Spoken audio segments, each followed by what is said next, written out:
প্রিয় দর্শক, সকলকে শুভেচ্ছা জানিয়ে শুরু করছি metro same to the point. আর আপনারা জানেন, রাজনৈতিক সমসাময়িক ঘটনাবলী এবং গুরুত্বপূর্ণ যে কোনো বিষয়কে নিয়েই আমরা মেট্রো সেম টু দ্য পয়েন্টে কথা বলে থাকি। আর আমি সঙ্গে রয়েছি সোমা ইসলাম। আর আজ কথা বলবো, গতকাল থেকে আপনারা জানেন যে আবারও সড়কে মৃত্যু, আবারও সড়ক অবরোধ করেছে শিক্ষার্থীরা। আমরা সেই বিষয়টাই নিয়ে প্রিয় দর্শক আজ কথা বলবো। আর সেই কারণে আজ আমরা মেট্রো সেম টু দ্য পয়েন্টের নাম রেখেছি নিরাপদ সড়ক চাই। আর এই নিরাপদ সড়ক চাই, এই দাবিটি নিয়ে এই আন্দোলনটি কবে শেষ হবে, এর সমাধান সূত্র কি আমরা হয়তো কেউ জানি না। তবে আমরা চেষ্টা করব আজকে যে দুজন আলোচক এসেছেন তাদের মধ্য থেকে হয়তো কিছু সমাধান সূত্র বের হয়ে আসবে। চলুন দর্শক, প্রথমে আমরা দুজন সম্মানিত অতিথির সঙ্গে পরিচয় করিয়ে দিচ্ছি আপনাদের। আমাদের সঙ্গে আছেন আজকে 21শে পদকপ্রাপ্ত চিত্রনায়ক ইলিয়াস কাঞ্চন, যার আরেকটি বড় পরিচয় নিরাপদ সড়ক চাই আন্দোলনের তিনি কিন্তু পুরোধা। আমাদের সঙ্গে আছেন মাহফুজা খানম, শিক্ষাবিদ ও প্রথম মহিলা ভিপি, ঢাকা বিশ্ববিদ্যালয়। আমি প্রথমেই জনাব ইলিয়াস কাঞ্চন আপনাকে দিয়ে শুরু করতে চাই। আমরা এর আগেও কিন্তু দেখেছি সড়কে প্রাণ গেছে বহু মানুষের। হয়তো আমরা যখন এখানে কথা বলছি সেখানে সারা দেশের কোনো না কোনো প্রান্তে কারো জীবন যাচ্ছে। আপনি এই আন্দোলনের সঙ্গে একদম শুরু থেকে জড়িত, আন্দোলনের পথিকৃৎ বলা যায়, কারণ আপনি আপনার সবচেয়ে প্রিয়জনকে হারিয়েছেন এই আন্দোলনে। আবারও গতকাল সেই সড়কেই প্রাণ গেছে একজনের, সেই সড়ক অবরুদ্ধ, জিম্মি হয়ে পড়েছে পুরো ঢাকা। এই আন্দোলনের শেষ কোথায় আমরা দেখেছি? এই আন্দোলন কিছুদিন আগে কিন্তু শিক্ষার্থীরা নিরাপদ সড়কে যে দাবি ছিল সেখানে তারা আন্দোলনের ক্ষেত্রে কিন্তু আইন সংশোধন হয়েছিল, কিন্তু সেটাও কি পরিপূর্ণ? শেষ কোথায়? এর আগে ছাত্র যে আন্দোলন ছিল, দুর্ঘটনাটি যেভাবে ঘটেছিল, এই দুর্ঘটনাটিও একই ভাবে কিন্তু ঘটেছে। এবং সেটি ছিল যে আপনার জাবালে নূর কোম্পানি নামে দুটো বাস, একই কোম্পানির দুটো বাস পারাপারি করে পাল্টাপাল্টি করে যাত্রী ওঠানোর জন্যে এসে আমাদের সন্তানদেরকে মারে।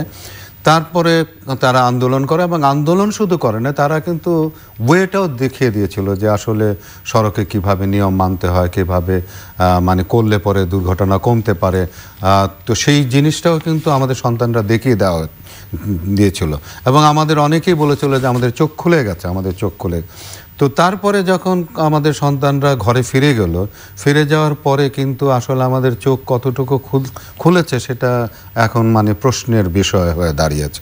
কারণ একই রকমের আবার এই সুপ্রভাত যে বাস, সেটিও কিন্তু একটি কোম্পানির আন্ডারের বাস, এবং সেই তারা একই নামে সুপ্রভাত নামেই দুইটি বাস কিন্তু ওই আগের মতোই পাল্টাপাল্টি করতে গিয়ে এবং জেব্রা ক্রসিংয়ের উপরে এই ছাত্রটিকে মানে এই সড়কে মৃত্যু বন্ধ না হওয়ার মূল কারণগুলো আসলে কি? এইটার মূল কারণ সেটি হলো যে আপনি দেখেন যে দুটো ঘটনায় কিন্তু মানে আপনার গিয়ে যে কে আগে যাবে কে পেছনে যাবে, হুড়োহুড়ি মানে যাত্রী তোলার জন্য যে এটা প্রতিযোগিতা যেটি, সেইটি কিন্তু দীর্ঘদিন ধরে আমাদের বলা হচ্ছে যে চালকদের এই যে আপনার নিয়োগ যে পদ্ধতিটা আছে, তাদেরকে মাসিক ভিত্তিতে তাদেরকে নিয়োগ দেওয়া হয় না, এবং এই বাসগুলো আপনার চুক্তি ভিত্তিতে দেওয়া হয়, ডেলি বেসিসে দেওয়া হয়, এবং ডেলি বেসিসে যখন দেওয়া হয় তখন সে একটি চুক্তির মাধ্যমে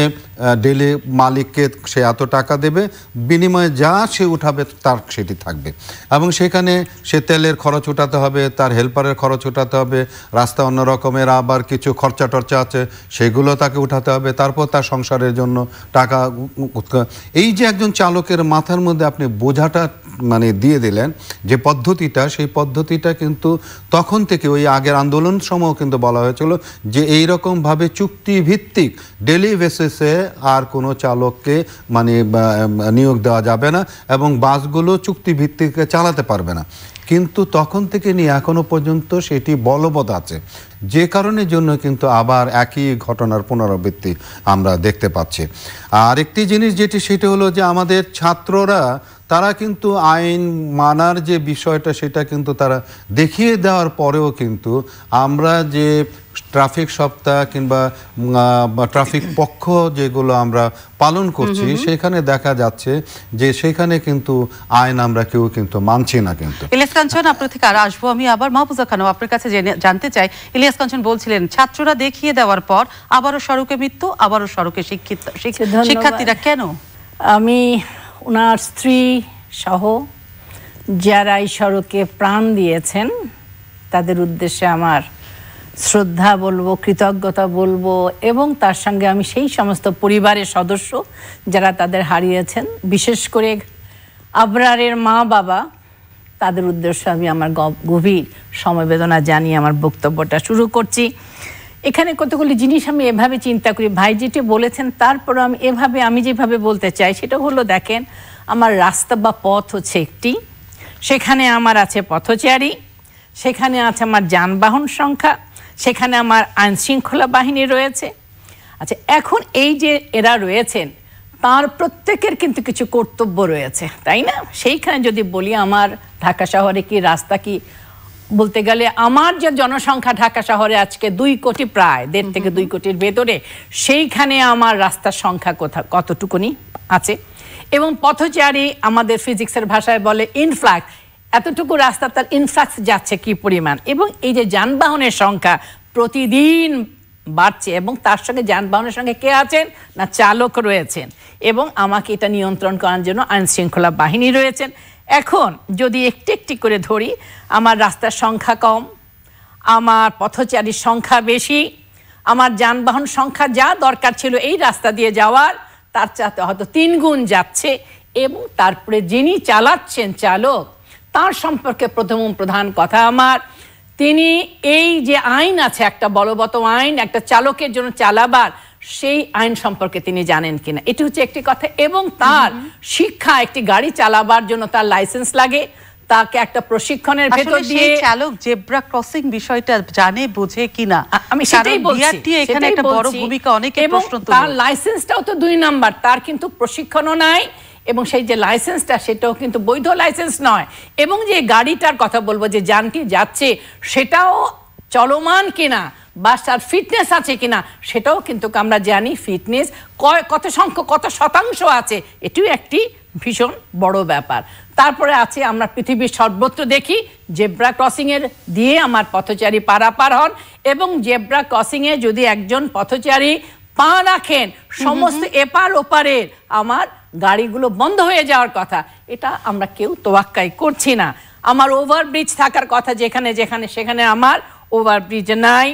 আমি এই যে আসার পথে আমার কিভাবে আমি পুলিশের হাত দেখাবার ফলে আমার কতটা সময় গেল, অথচ সিগন্যাল বাতি আমার আছে, এগুলো প্রায় অর্ধেকের বেশি হচ্ছে। আবার আপনার কাছে আসবো, ইলিয়াস কাঞ্চন, আপনার কাছে যেতে চাই। আমরা গতকালকে যেমন দেখলাম যে সুপ্রভাত দুর্ঘটনার শিকার হলো আবরার, সুপ্রভাতের নিবন্ধন বাতিল করা হলো। এই সুপ্রভাত তো হয়তো দেখা যাবে শুভরাত্রি অন্য কোনো নামে আবার হয়ে যাবে, সমাধান কি এটাই? আমি এটাই বলতে চাচ্ছি যে এখানে শুভঙ্করের ফাঁকিগুলো আছে। আগে যে জাবালে নূর যে কোম্পানির বাস ছিল, এই যে কোম্পানিগুলো জাবালে নূর এবং সুপ্রভাত যে কোম্পানি, এরকম আরও যে কোম্পানিগুলো আছে, এদের কিন্তু বাস না, এগুলো বাসগুলো অন্য মানুষের, কিন্তু তারা শুধু কোম্পানি খুলেছে, এই কোম্পানির নামের মধ্যে এই বাসগুলো চলছে, এবং এরা প্রত্যেকটা বাস থেকে আবার কিন্তু এই কোম্পানির নামের মধ্যে চলার জন্য 700 থেকে 1500 টাকা তারা এই কোম্পানি তাদের কাছ থেকে নিচ্ছে। কিন্তু যে এই সেক্টরটাকে সত্যিকার অর্থে শৃঙ্খলার মধ্যে আনার জন্য যে ব্যবস্থাপনা করা দরকার, এই ব্যবস্থাপনা দিয়ে এই আমাদের পরিবহন সেক্টরটা গড়েই উঠে নেয়, যার মতো করে এই জিনিসটা হয়েছে। এবং আপনার এই যে চাঁদাবাজির যে বিষয়টি, সেটি কিন্তু গত মাসে আপনার গত জানুয়ারি থেকে নিয়ে ফেব্রুয়ারি মাস পর্যন্ত আপনি দেখবেন যে পত্রপত্রিকা প্রতিদিনে কোন রাস্তার মধ্যে কত টাকা চাঁদাবাজি হচ্ছে, কারা চাঁদাবাজি করছে, নাম সহকারে, টাকার পরিমাণ সহকারে সমস্ত কিছু কিন্তু মানে পত্রিকাগুলোর মধ্যে আসছে। কিন্তু আপনি দেখেন যে সেগুলোর কি কোনো ব্যবস্থা কেউ নিয়েছে? কোনো ব্যবস্থা কিন্তু নেয় না। তো এই যে ব্যবস্থা না যদি নেন, এবং এটার জবাবদিহিতার জায়গাটা কার, মানে কে এটাকে ব্যবস্থা নেবেন? কারণ হলো গিয়ে আইন প্রয়োগ করছে আপনার স্বরাষ্ট্র মন্ত্রণালয় এবং সড়ক এবং সেতু মন্ত্রণালয়। তাদের সড়কের সংখ্যা হলো 24,000 কিলোমিটার, এবং স্থানীয় সরকারের সড়ক হলো গিয়ে আপনার 2.25 লক্ষ কিলোমিটার। গতবারের আন্দোলন তো এই যে এতগুলো ওনার আপনার সিটি কর্পোরেশন তারও নিজস্ব মানে সড়ক এরিয়া আছে, তাদেরও আছে।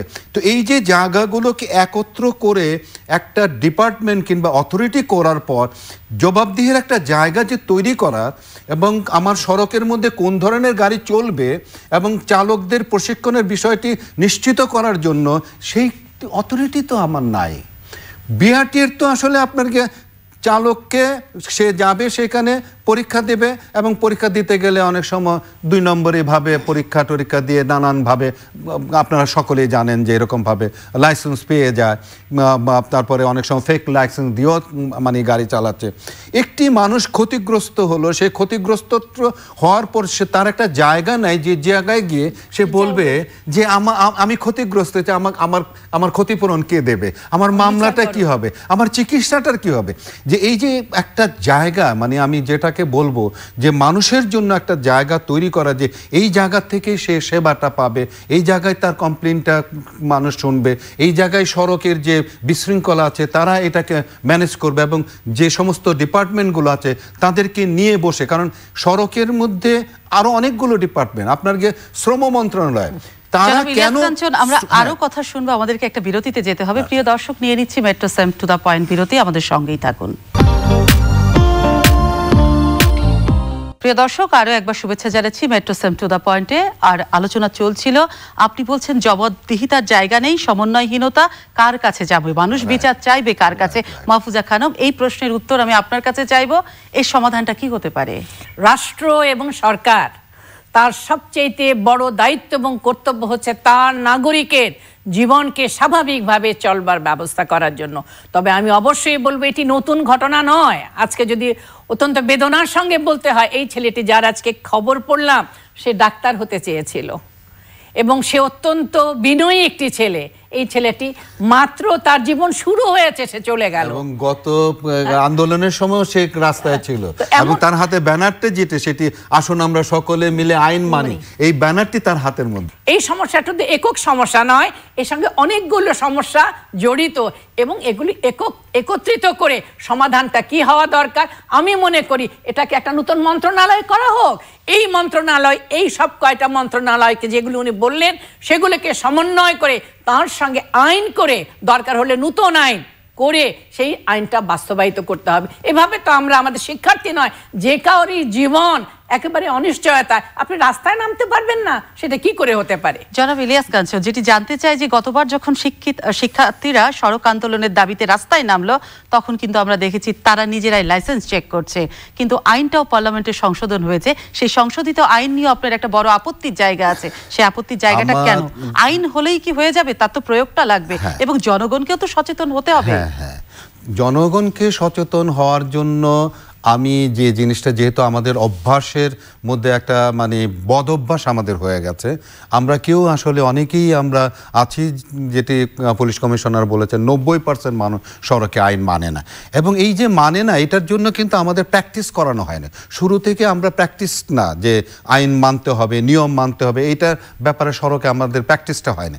যার জন্য এই প্র্যাকটিস আনার জন্য আমি বেশ কিছুদিন ধরে আমি বলে আসছি যে এই জায়গাটুকুকে আমরা যদি মানে দায়িত্বটুকু একটু বন্টন করে আমরা দেই, যেমন স্কুল বলেন, কলেজ বলেন, ইউনিভার্সিটি বলেন, তাদের অথরিটিকে যদি আমরা বলি যে সড়কে চলার জন্য, গাড়ি ব্যবহার করার জন্য, পারাপার হওয়ার জন্য কোন দিক দিয়ে উঠবে, কোন দিক দিয়ে নামবে, এই সমস্ত বিষয়গুলো অন্তত যেন স্কুল, কলেজ, ইউনিভার্সিটিগুলোর মধ্যে যেন একটা প্রচার যেন করে, তাদের যেন জানানো হয় কি বিষয়টা কি করতে হবে। আমি বর্তমান সরকারকে আমি ধন্যবাদ জ্ঞাপন করেছিলাম যে দীর্ঘদিনের জমে থাকা একটা জঞ্জালকে ওনারা অন্তত মানে সলিউশন করতে চেয়েছিলেন, এবং সেই কারণের জন্য কিছুটা ছাড় দিয়ে হলো যেন একটা কিছু হোক, একটা নতুন আইন হোক। তো এই আইনের মধ্যে বেশ কিছু জিনিস ভালো ছিল। আরেকটি জিনিস সেটি হলো যে এই আইনটি কিন্তু জামিন অযোগ্যর একটা মানে বিষয় আমরা রেখেছিলাম। তো এইটার বিরোধিতা করে কিন্তু এই আইনটি পাশ হওয়ার পরে 29শে নভেম্বর এই পরিবহন শ্রমিকরা ধর্মঘট ডাকে, মানুষের মুখে কালি মাখে, অন্যান্য চালকদের মুখে কালি টালি মাখে।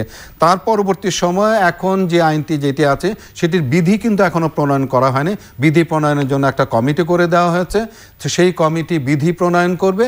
এখনো পর্যন্ত এই আইনটি কিন্তু মানে কার্যকর হয়নি আর কি। বিধি প্রণয়নের পর তারপর এটা মানে আপনার কার্যকর দিকে যাবে। মাহফুজা খানম, আপনার কাছে জানতে চাই, এত আন্দোলন, সড়কে এত জীবন যাচ্ছে, তারপরে কোনো কিছুর পরিপূর্ণ সমাধান হচ্ছে না, গোড়ায় গলদটা কোথায়? গলদটা আমি বলবো যে মানুষের কমিটমেন্ট থাকতে হবে, সরকারের কমিটমেন্ট থাকতে হবে। এই কমিটমেন্টটা ধারণ করতে হবে এবং তাকে বাস্তবায়িত করতে হবে। মৃত্যুর মিছিল যদি বাড়তেই থাকে তবে তো আমি একে আর জনবান্ধব বলতে পারি না। সুতরাং আমি বলবো এই সরকারের অতি তড়িৎ গতিতে আর যেন একটি প্রাণও না ঝরে আমাদের রাস্তাতে। যখন গাড়ির চালকরা গাড়ি চালান, সেটা ঢাকায় হোক দূরপাল্লায় হোক, মোবাইলে তারা কথা বলেন। এই বিষয়গুলো মনিটরিং এবং রাতে যারা গাড়ি চালাবেন তাদের একটা বন্দোবস্ত, তাদের যদি একটা ক্লান্তি আসে, এই যে দেশের বাইরে যে সমস্ত জায়গাগুলো হয় আধুনিক সুবিধা যাও, ড্রাইভারদের একটা ব্যাপার আছে, সেগুলো কি করা হয়েছে এখন পর্যন্ত? না, সেগুলো এখনো পর্যন্ত করা হয়নি। করার জন্য মানে চলছে আর কি, প্রস্তুতি চলছে, কিন্তু এখনো পর্যন্ত সেগুলো করা হয়নি। একদম শেষে আপনার কাছে জানতে চাইবো মাহফুজা খানম, শুধু কি কোনো ঘটনা ঘটলে শিক্ষা দিতে নামতে হবে?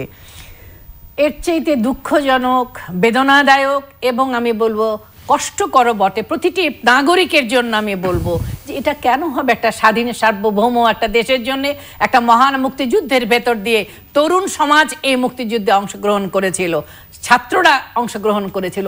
এবং আমি মনে করি যদি মহান মুক্তিযুদ্ধের চেতনার বাংলাদেশকে আমরা গড়তে চাই, আমি মনে করি আমাদের সরকার এটা ভীষণ গুরুত্ব দিয়ে তারা বিবেচনা করবে, সেটাই আমি আশা করি। আমি একটা জিনিস বলতে চাই, সেটি হলো যে মানুষ যদি যুদ্ধ করে মানে মারা যেত, গুলি খেয়ে মারা যেত, তাহলেও কিন্তু মেনে নিত। কিন্তু অন্যান্য যে বিষয়গুলোতে মানুষ মারা যাচ্ছে, দেখবেন যে হয় অসুখ বিসুখে মারা যাচ্ছে, কিন্তু একটা তরতাজা প্রাণ এরকম ভাবে সড়কে কারো ভুলের কারণে কারো এর জন্য মরে যাবে, এটা তো মানে ভাবা যায় না।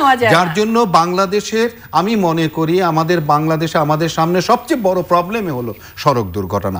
অসংখ্য ধন্যবাদ আমাদের মেট্রো সেম টু দ্য পয়েন্টে আপনাদের আসবার জন্য। প্রিয় দর্শক, অনুষ্ঠান শেষ করতে হবে, তবে শেষ করবার আগে শুধু এটুকুই বলতে চাই, আর কোন অনুষ্ঠান যেন সড়কে প্রাণ গেল এই ধরনের বিষয় নিয়ে আমাদের করতে না হয়, এই প্রত্যাশা রেখেই আজকে metro same to the point থেকে আমি সোমা ইসলাম বিদায় নিচ্ছি। সকলকে শুভরাত্রি।